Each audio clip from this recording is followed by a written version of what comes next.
सबका मंगल हो, सबकी प्रीति हो। मैं सारिका बम साधना में आपका स्वागत करती हूँ।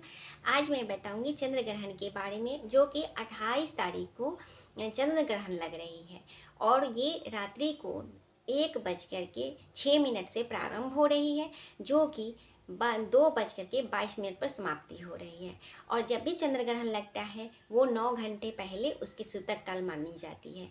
तो 9 घंटे पहले सूतक प्रारंभ हो जाएगी।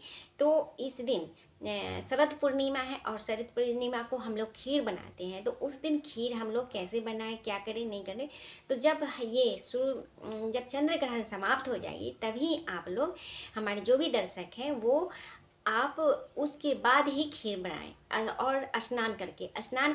चंद्र ग्रहण जब समाप्त हो तो स्नान करें। तो जो वस्त्र आप पहने हैं वस्त्र सहित ही आप वो स्नान करें, ये भी ध्यान रखें। उसके बाद है कि चंद्र ग्रहण समाप्त होने के बाद ही आप खीर बनाएं और चांद के छांव में आप ये खीर को रखें। तो इस दिन का जो चंद्र ग्रहण जो लग रही है वो भारत में सभी जगह दिखेंगे और भारत में ये सूतक माना जाएगा। तो इसका खास ख्याल रखें। जो गर्भवती महिलाएं हैं वो अपना खास ध्यान रखें। उस दिन आप अपने जैसे कि वो जो गर्भवती महिलाएं हैं वो अपने आप को नाप ले और नाप करके एक धागे से नाप ले और वो धागा को कहीं सुरक्षित जगह पे रख दे। इससे क्या होता है कि ग्रहण काल में आपके बच्चे पर आपका कोई बुरा प्रभाव नहीं पड़ता है। और दूसरी बात है कि आप चंद्र के जो ग्रहण काल हो तो आप अपने घर में ही रहें, चांद की छाँव में न निकले, तो इसके आपको बुरा प्रभाव पड़ेगा। जैसे चांद की रोशनी में निकल रहे हैं तो इससे बुरा प्रभाव पड़ता है, तो ये आपका ध्यान रखें। और जो गर्भवती नहीं महिलाएं हैं वो धार्मिक पुस्तक पढ़ें या आप जब ध्यान करें, इससे आपके बच्चे का अपना अच्छा प्रभाव पड़ता है। तो ये आप ध्यान रखें। उसके बाद है कि जो गर्भवती महिलाएं हैं वो न किसी चीज़ को काटे, न खोटे, न कुछ करे। किसी वस्तु को आप अपने घर में कहीं सुरक्षित जगह पर आप जहाँ पे चांद की रोशनी नहीं है वहाँ पे आप बैठ करके जप ध्यान और धार्मिक पुस्तकें पढ़ सकते हैं। इसके लिए आपको काफ़ी फल प्राप्ति होगी, अच्छा रहेगा आपके लिए। चंद्र ग्रहण जो है कई देशों में आपको दिखाई देंगे। जैसे कि आपको चंद्र ग्रहण एशिया में हर जगह दिखाई देंगे। अफ्रीका में, यूरोप में, ऑस्ट्रेलिया में, उत्तर पूर्वी अमेरिका में दिखाई देंगे। उसके बाद है कि ये हिंद महासागर के क्षेत्रों में भी दिखाई देंगे। तो ये आप ध्यान रखिए कि ये आप जहाँ जहाँ भी है वो चंद्र ग्रहण लग रहे हैं वहाँ पे आप सभी संयम बरतें। चंद्र ग्रहण के समय 9 घंटा पहले आपको सूतक प्रारंभ हो जाती है और इसमें जो बड़े जैसे बुजुर्ग हैं, बच्चे हैं, तो उन्हें जैसे कि 9 घंटे पहले भोजन त्याग देना चाहिए। चंद्र ग्रहण जैसे सूतक प्रारंभ हो जाती है उसमें न भोजन करना चाहिए, न जल पीना चाहिए और नहीं किसी चीज़ जैसे कि मल मूत्र त्याग नहीं करनी चाहिए। इससे आपको आपकी सेहत पे आप पर बहुत बुरा प्रभाव पड़ता है, तो आपको ध्यान रखना चाहिए।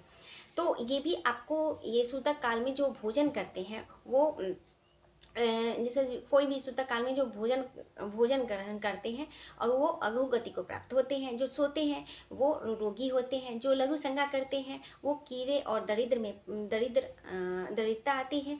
और जो स्त्री संज्ञान करते हैं उन्हें शुगर में जन्म होता है। तो ये आपको ध्यान रखना चाहिए। जो व्यक्ति जैसे उपटन वगैरह या क्रीम वगैरह लगाते हैं, जैसे सूतक प्रारंभ है और आप ये ग्रहण काल में आप उपटन या क्रीम वगैरह लगाते हो या कुछ भी लगाते हो आप अपने पे, तो आपको कोढ़ हो जाता है। तो ये आपको ध्यान रखना चाहिए, इसमें नहीं लगाना चाहिए, ऐसा ये कहा गया है।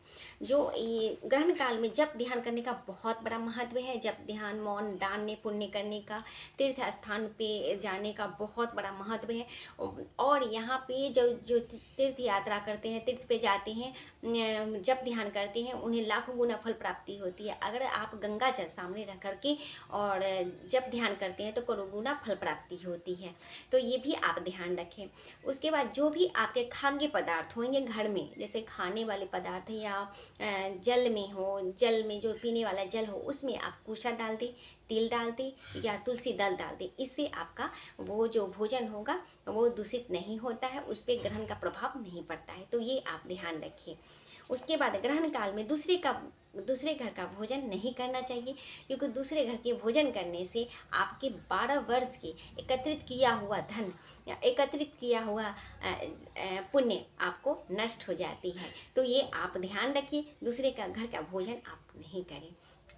उसके बाद जो भी ग्रहण काल, जैसे ग्रहण काल में आपको प्रारंभ है और ग्रहण काल में आप जैसे कि जब ध्यान करते हैं, पूजा पाठ करते हैं, अपने पितरों का तर्पण करने का बहुत बड़ा महत्व है।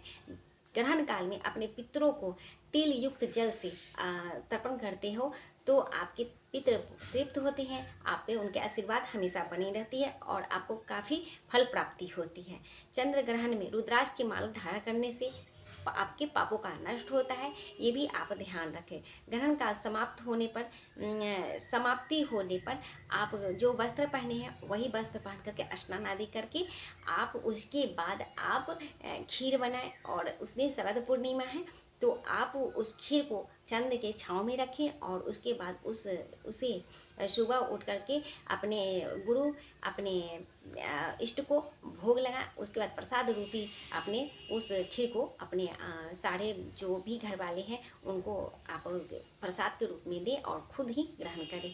इस दिन का बहुत बड़ा महत्व है। उसके बाद है जब ग्रहण काल समाप्त हो जाए तो चांद के छाँव में नहा धोआ करके अच्छे से आप चांद के छाँव में थोड़ी देर रहने से आपकी जो भी बीमारियां हैं, चाहे जो भी आपके शरीर में जो भी कष्ट है वो दूर होते हैं। उस दिन आपके शरद पूर्णिमा है, ये इस दिन अमृत की बारिश होती है, चांद जैसे अमृत की बारिश होती है आकाश से, तो ये बहुत अच्छा दिन होता है। लेकिन चंद्र ग्रहण के कारण इस दिन थोड़ी सी परेशानियाँ आ रही है, लेकिन जब चंद्र ग्रहण समाप्त हो जाए तो आप लोग स्नान आदि करके और ये ग्रहण काल में आप वहाँ पे अपने आप को रखें। तो ये ध्यान रखें कि मैं अगले वीडियो में आपको फिर मिलूँगी, तब तक के लिए।